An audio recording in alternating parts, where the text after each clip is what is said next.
예, 하나님의 말씀은 호세아 12장 7절부터 14절입니다.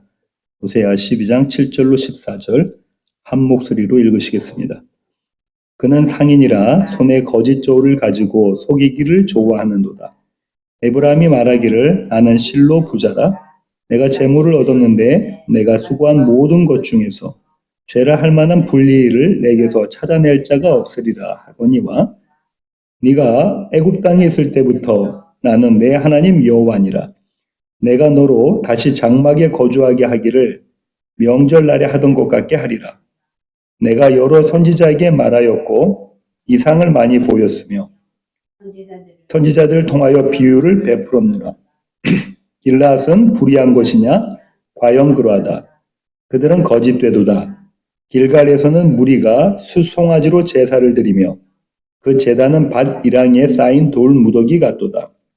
야곱이 아람의 들로 도망하였으며 이스라엘이 아내를 얻기 위하여 사람을 섬기며 아내를 얻기 위하여 양을 쳤고 여호와께서는 한 선지자로 이스라엘을 애굽에서 인도하여 내셨고 이스라엘이 한 선지자로 보호받았거늘 에브라임이 격려하게 함이 극심하였으니 그의 주께서 그의 피로 그의 위에 머물러 있게 하시며 그의 수치를 그에게 돌리시리라.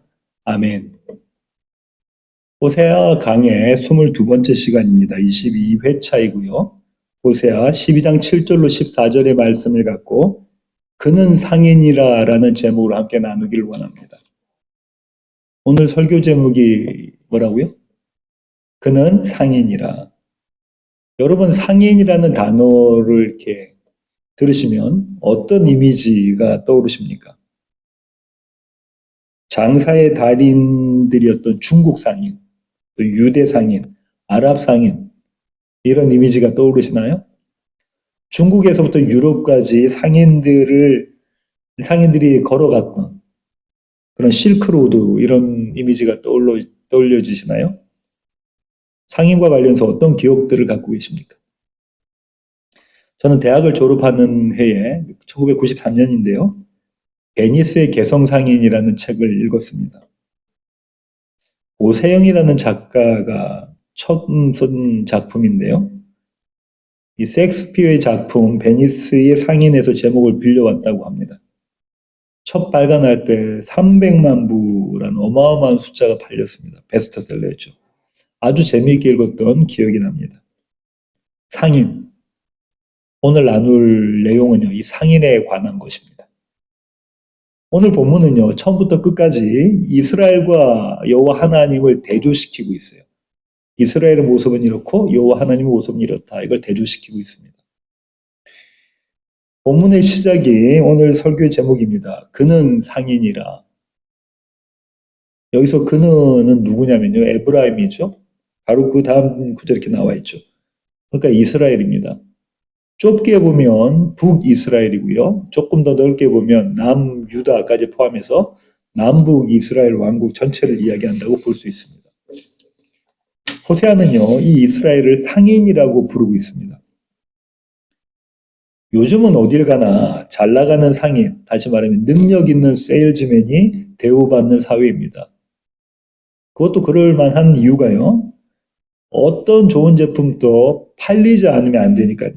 그럼 쓸모가 없잖아요. 가치를 모르잖아요. 잘 팔아야 되는 거죠. 상인이 대우받는 시대가 요즘 현대사회입니다. 그러나 현대 이전에는요. 동서양을 막론하고 상인은 그렇게 높은 사회적 계급이 아니었습니다. 왜냐하면 거래를 통해서 자신의 이익을 목적으로 하는 직업이었기 때문입니다. 돈 벌려는 직업이었기 때문에 그렇습니다. 거기에다가 그 거래의 공정성이 조금이라도 의심이 된다면 더욱 그랬죠. 선지자는요, 이스라엘이 이 공정을 내팽개친 이 공정이라고는 찾아볼 수 없는 형편없는 상인이라고 소개하고 있습니다. 7절 다시 한번 읽어보실까요? 그는 상인이라 손에 거짓 저울을 가지고 속이기를 좋아하는도다. 거짓 저울이 등장하잖아요. 그 거짓 저울이라는 것은 상대방의 손해로 나의 이익을 도모하는 수단입니다. 그죠? 네. 저울을 잘 이렇게 거짓으로 만든 거예요. 눈금을 속이는 거죠. 눈속임을 통해서 내가 좀 더 많은 이익을 챙기고자 하는 것이 거짓 저울에 담긴 상인들의 마음입니다. 내가 이익을 얻는다면 다른 사람은 손해를 보게 돼 있죠. 거래니까요. 한마디로 말해서요. 부정직한 상인의 마음이 고스란히 담긴 그 장치가 거짓 저울입니다. 이스라엘은 이렇게 속이는 자, 형편없는 상인이었어요. 그렇게 속임을 통해서 이스라엘은 부를 축적합니다. 그리고 마침내 거부가 돼요. 부자가 됩니다. 8절입니다. 함께 읽으시겠습니다. 에브라임이 말하기를 나는 실로 부자라 내가 재물을 얻었는데 내가 수고한 모든 것 중에서 죄라 할 만한 분리를 내게서 찾아낼 자가 없으리라 하거니와. 이스라엘이 어떻게 하죠? 내가 부자야. 내가 부자 됐어. 그러면서 뭐라고 하냐면 자화자찬을 하죠. 내게서는 죄를 찾아볼 수가 없어. 내게서는 어떤 불의를 찾아볼 수가 없어. 죄는 곧 불의거든요. 나는 정직해. 나는 의로워. 나는 성실한 상인이야. 그래서 내가 부를 얻었어. 내가 부를 쟁취했어. 이렇게 자기 자신을 자랑하고 있습니다. 그렇게 자신의 이름, 자신의 성공을 자랑하는 이스라엘에게 하나님이 말씀하십니다. 그것이 9절인데요. 9절 함께 읽으시겠습니다. 네가 애굽 땅에 있을 때부터 나는 내 하나님 여호와니라. 내가 너로 다시 장막에 거주하게 하기를 명절날에 하던 것 같게 하리라. 이스라엘이 애굽 땅에 있을 때부터 무슨 말인가요? 너희가 애굽에서 종노릇 하던 그때부터 너희가 이대로는 도저히 못 살겠습니다라고 아우성치고 있던 그때부터 너희 손에 아무것도 들리지 않았던 너희 손에 아무것도 없었던 빈손이었던 그때부터 나는 너의 하나님 여호와였다라고 하나님께서 말씀해 하시는 거예요. 다시 말하면 그런 너희를 아무것도 아닌 너희를 종살이 했던 너희를 내가 애굽으로부터 건져내었고 약속의 땅 가나안 젖과 꿀이 흐르는 땅 가나안으로 내가 인도해냈다. 내가 너희의 하나님 여호와다. 이렇게 말씀하고 계시는 거죠. 그런데 너희가 나를 잊어버렸구나. 너희가 그 구원의 감격을 도무지 알지 못하는구나. 내가 누구인 줄을 너희가 모두 다 잊어버렸구나. 그러니 이스라엘아, 지금부터 내가 너희를 다시 가르치겠다. 이렇게 말씀하시는 것이죠. 이스라엘은요, 명절을 지키는 사람들이었습니다. 오늘 본문에서 나온 명절은 초막절이죠. 초막절은 어떤 것입니까? 광야에 있었던 하나님의 도우심으로 광야를 살았던 그들의 조상들, 이스라엘을 기념하면서 일주일간 텐트 안에서, 장막 안에서 지내는 그 명절이 초막절입니다. 집도 없는 그런 상황 가운데서 하루하루 그냥 텐트에서 자는 겁니다. 여호와 하나님의 인도하심에 따라서 그죠. 불기둥과 구름 기둥으로 인도하시는데 주님이 가라 하시면 가고 주님 서라 하시면 서는 그 생활을 했던 자들이 장막 생활을 했던 자들이 이스라엘이었잖아요. 그걸 기념하는 절기가 명절이 초막절이었는데요. 주님 이렇게 말씀하시는 거예요. 이제부터는 너희가 그렇게 절기로 지키는 초막절이 아니라 그 초막절이 너희의 일상이 되게 하겠다. 너희 하루하루가 되게 하겠다. 이렇게 말씀하시는 거예요. 너희 조상들이 광야에서 텐트 치고 장막 치고 살았던 것처럼 너희가 이젠 집도 없이 그렇게 장막 치고 살게 내가 만들겠다라고 말씀하시는 거예요. 너희로 하여금 구원이 어떤 것인지를 내가 다시 가르쳐 주겠다. 구원이 얼마나 감격스러운 것인지 너희로 하여금 알게 하겠다. 나 여호와가 너희의 하나님이 됨을 내가 너희에게 가르치겠다라고 말씀하고 계시는 것이죠. 그리고 하나님께서는요, 이스라엘에게 암묵적으로 묻고 계십니다. 너희는 내가 너희를 이렇게 대하는 것이 불편하니? 나의 결정이 불공정한 것 같니? 그러면 내 말 잘 들어봐라. 이렇게 말씀하시는 거예요. 10절입니다. 함께 읽으시겠습니다. 내가 여러 선지자에게 말하였고 이상을 많이 보였으며 선지자들을 통하여 비유를 베풀었노라. 아니다, 이스라엘아. 나는 불공정하지 않아. 너희는 불공평한 게 아니야. 나는 단 한 번도 너희를 내버려 둔 적이 없어. 나는 수도 없이 너에게 이야기했다. 나는 수도 없이 너에게 말해왔어.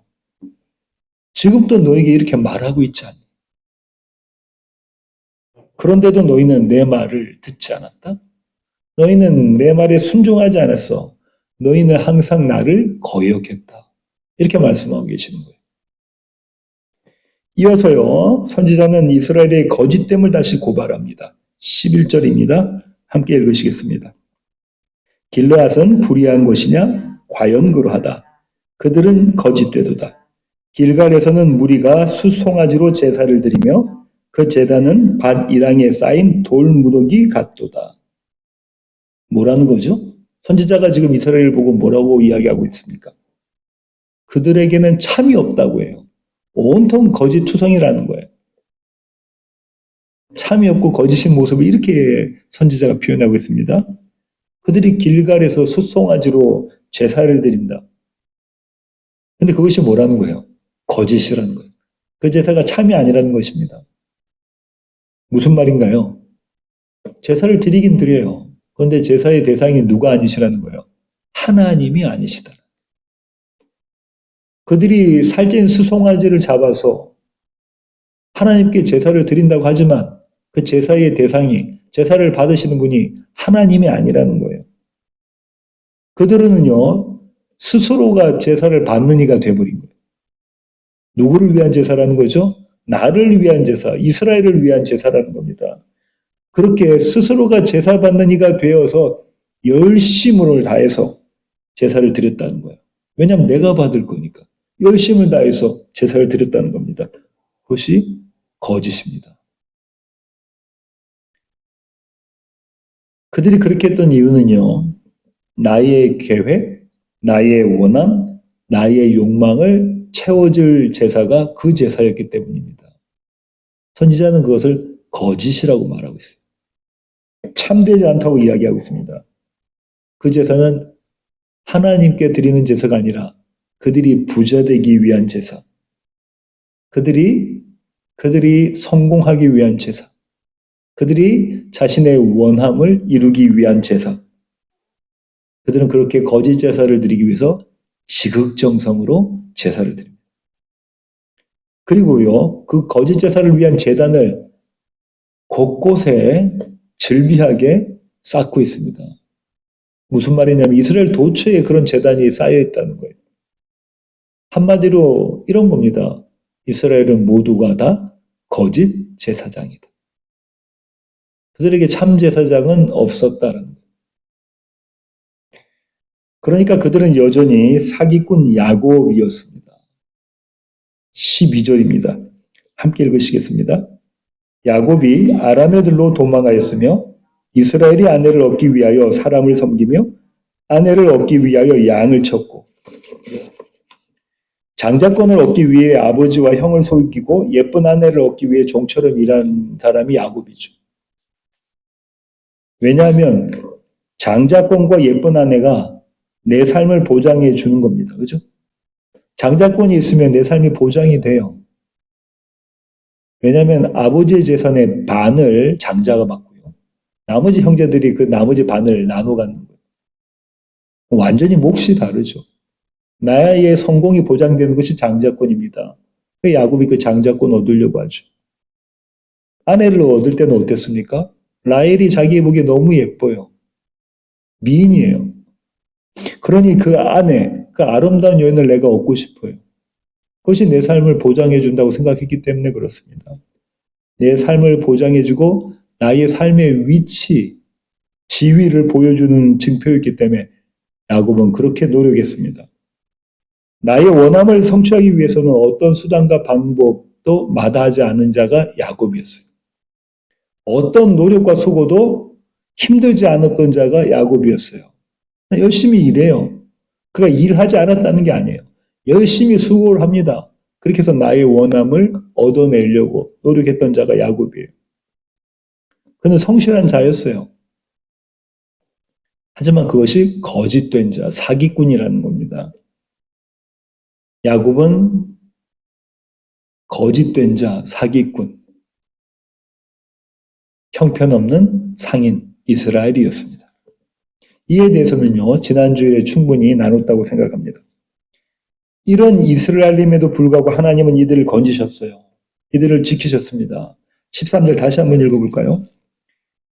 여호와께서는 한 선지자로 이스라엘을 애굽에서 인도하여 내셨고 이스라엘이 한 선지자로 보호받았거늘.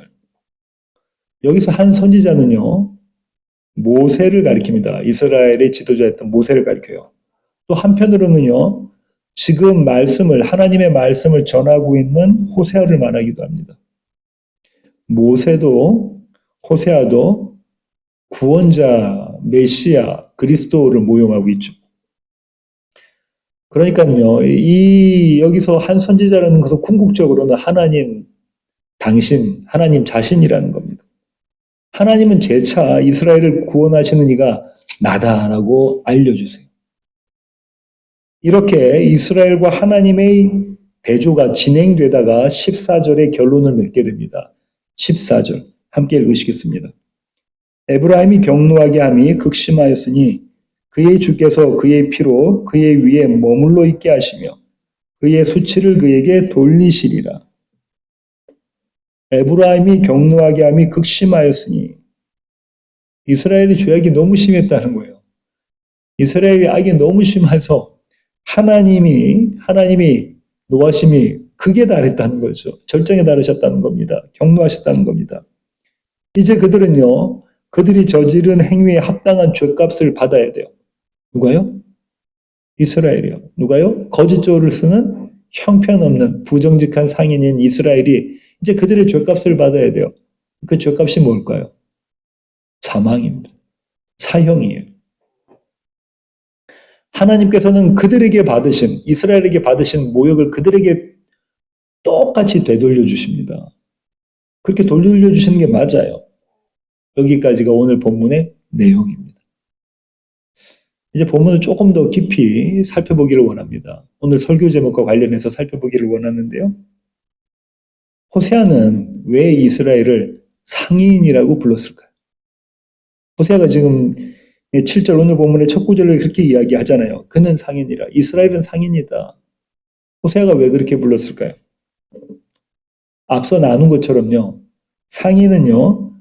거래를 통해서 이윤을 챙기는 사람입니다. 그걸로 먹고 사는 사람이에요. 그리고 그 거래가 믿을 만한 것이 되어야 합니다. 그래야 정직한 상인이에요. 그죠? 거기엔 일체 속임수가 없어야 돼요. 거짓됨이 없어야 돼요. 상인은 믿을 만해야 돼요. 그런데 선지자는요. 이스라엘이 거짓 저울로 속이는 상인이라고 부연 설명을 하고 있습니다. 거짓 저울을 사용하는 상인이라고 설명하고 있어요. 앞서 말씀드린 것처럼 이 거짓 저울이라는 게 뭡니까?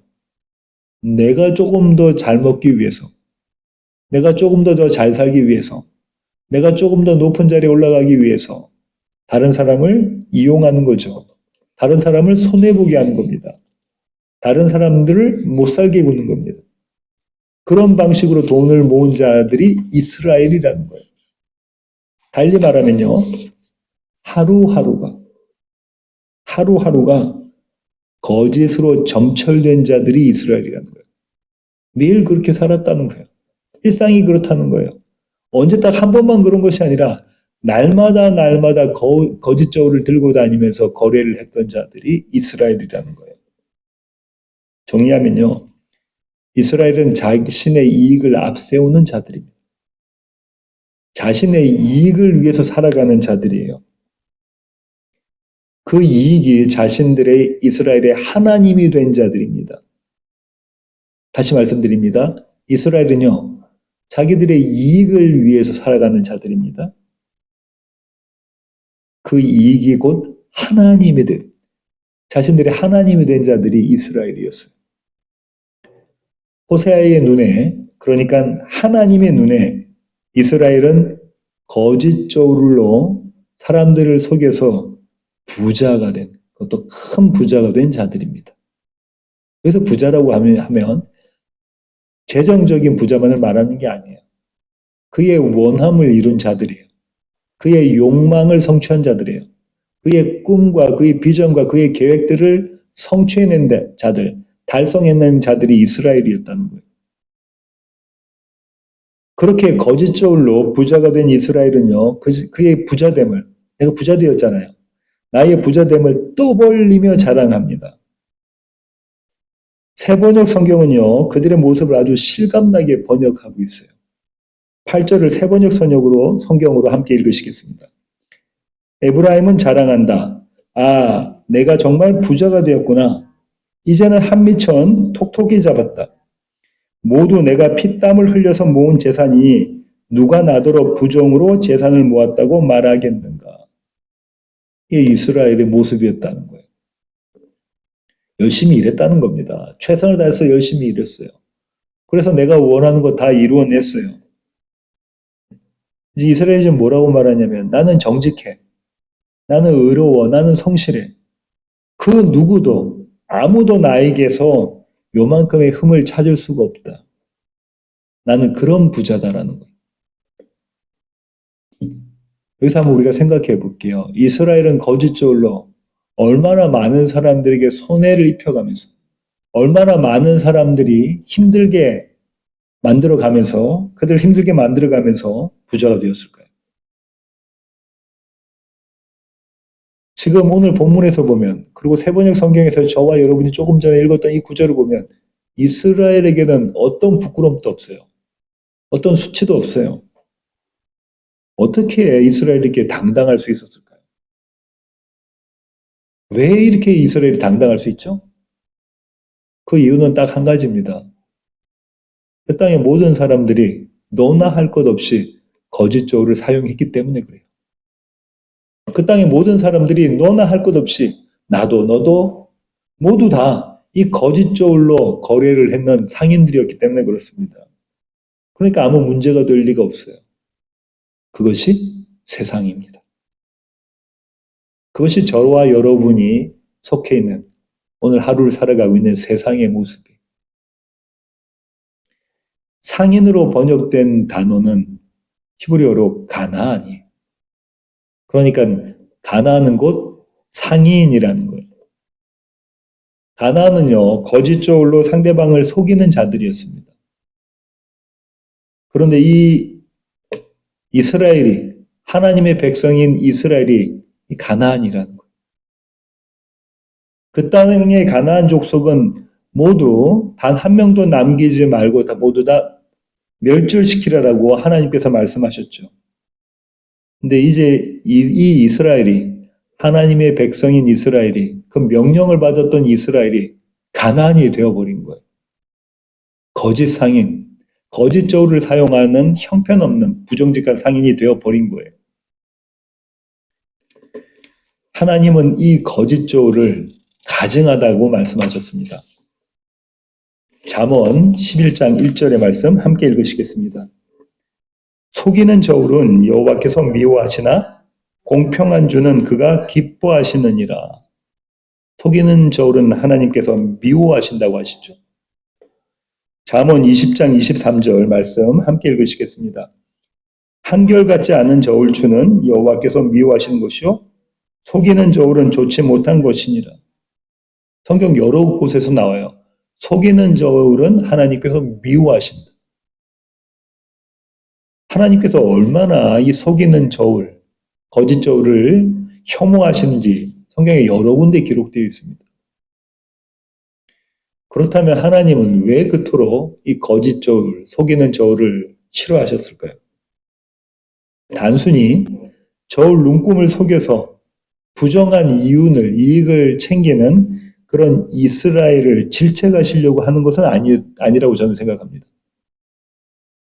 오히려 이 말씀은요, 이스라엘의 마음, 이스라엘의 심장을 겨냥한 거예요. 이 저울이 누구를 위한 저울이라고요? 상대방을 위한 저울이 아니라 나를 위한 저울입니다. 나보기 좋은 대로의 저울이에요. 이것이 거짓 저울, 속이는 저울입니다. 그 저울로 뭐 할까요? 이 사람도 달아보고 저 사람도 달아봅니다. 그 저울로 뭐 하냐면 이 나라도 달아보고 저 나라도 달아봐요. 어떤 나라가 내게 더 이익일지 그렇게 달아봅니다. 세상에 큰 나라가 내게 더 이익일지, 애국과 아수르가 내게 이익일지, 아니면 하나님의 나라가 더 이익일지 달아봐요. 그리고 심지어는요, 하나님까지 이 거짓 저울에 올려놓습니다. 그 거짓 저울로 하나님께 제사 드리는 거예요. 나의 원함대로, 내 보기 좋은 대로 가지고 하나님께 제사 드리는 거예요. 더 이상 그 자리에 하나님은 계시지 않죠. 그들 마음속에 하나님은 계시지 않아요. 그 거짓 절로 하나님을 위한 제단을 이곳저곳 쌓았던 자들이 이스라엘이라고 호세아 선지자가 고발합니다. 그렇게 거짓 저울을 사용했던 자들이 이스라엘, 부정직한 상인이에요. 그런데 어쩌면 좋은가요? 우리가 바로 이 거짓 저울을 사용하는 형편없는 상인, 가나안, 이스라엘입니다. 제가 지금 너무 심한 말씀을 드린 겁니까? 혹시 여러분 중에 목사님 저는 거짓 저울을 사용한 적이 한 번도 없는데요. 이렇게 말씀하실 수 있는 분이 계신가요? 우리 모두는요. 성경을 읽고 말씀을 들으며 여전히 다시 말씀드립니다. 성경을 읽고 말씀을 들으며 예배를 드리면서 하나님을 믿는다고 하면서 여전히 거짓 저울을 사용해요. 나보기에 좋은 저울로 주변에 있는 사람들을 저울질하지 않습니까?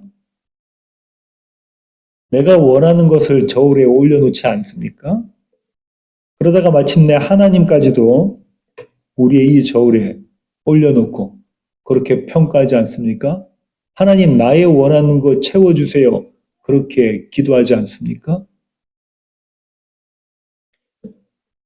이스라엘이 그리고 우리가 이 거짓 저울을 사용하는 이유가 뭘까요?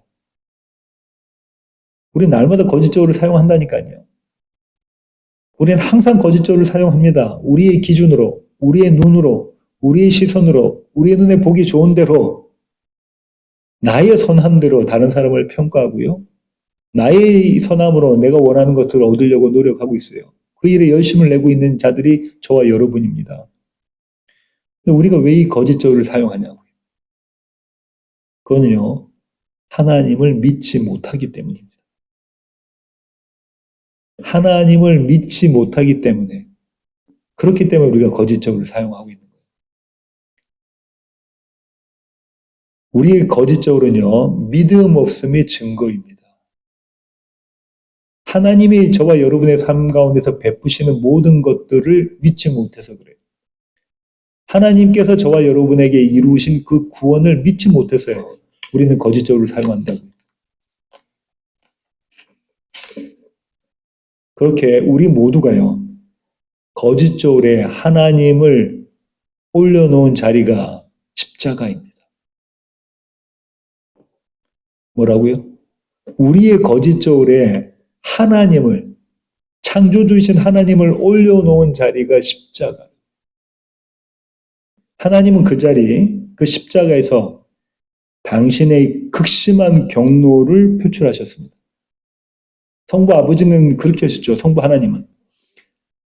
당신의 아들을, 하나님을 그 십자가에 거짓 저울에 올려놓고 하나님의 진노를 쏟아 부으셨어요.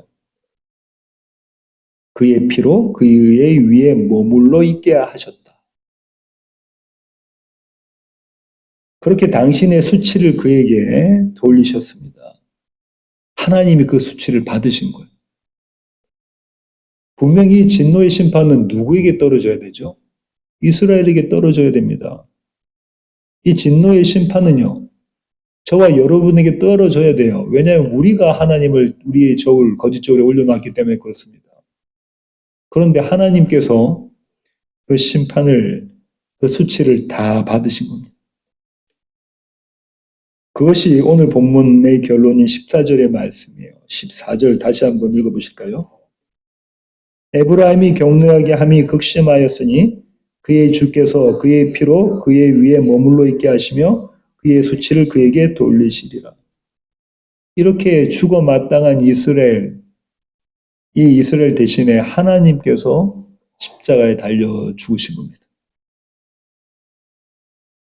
왜냐하면 하나님의 저울은 정의로운 저울, 정직한 저울, 공정한 저울이기 때문에 그렇습니다. 저와 여러분과 이스라엘 사용했던 거짓 저울이 아니기 때문에 그래요.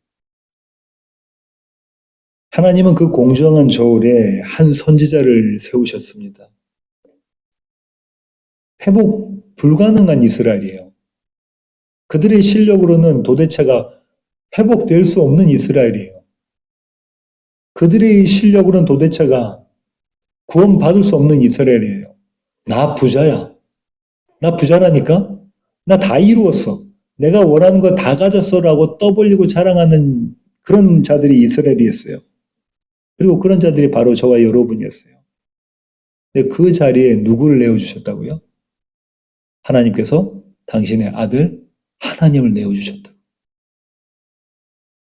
바울은 그 하나님의 사랑을 그리고 우리의 거짓 저울됨을 이렇게 표현하고 있습니다.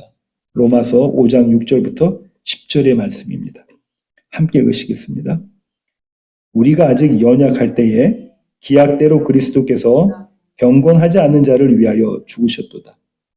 의인을 위하여 죽는 자가 쉽지 않고 선인을 위하여 용감히 죽는 자가 혹 있거니와 우리가 아직 죄인 되었을 때에 그리스도께서 우리를 위하여 죽으심으로 하나님께서 우리에 대한 자기의 사랑을 확증하셨느니라.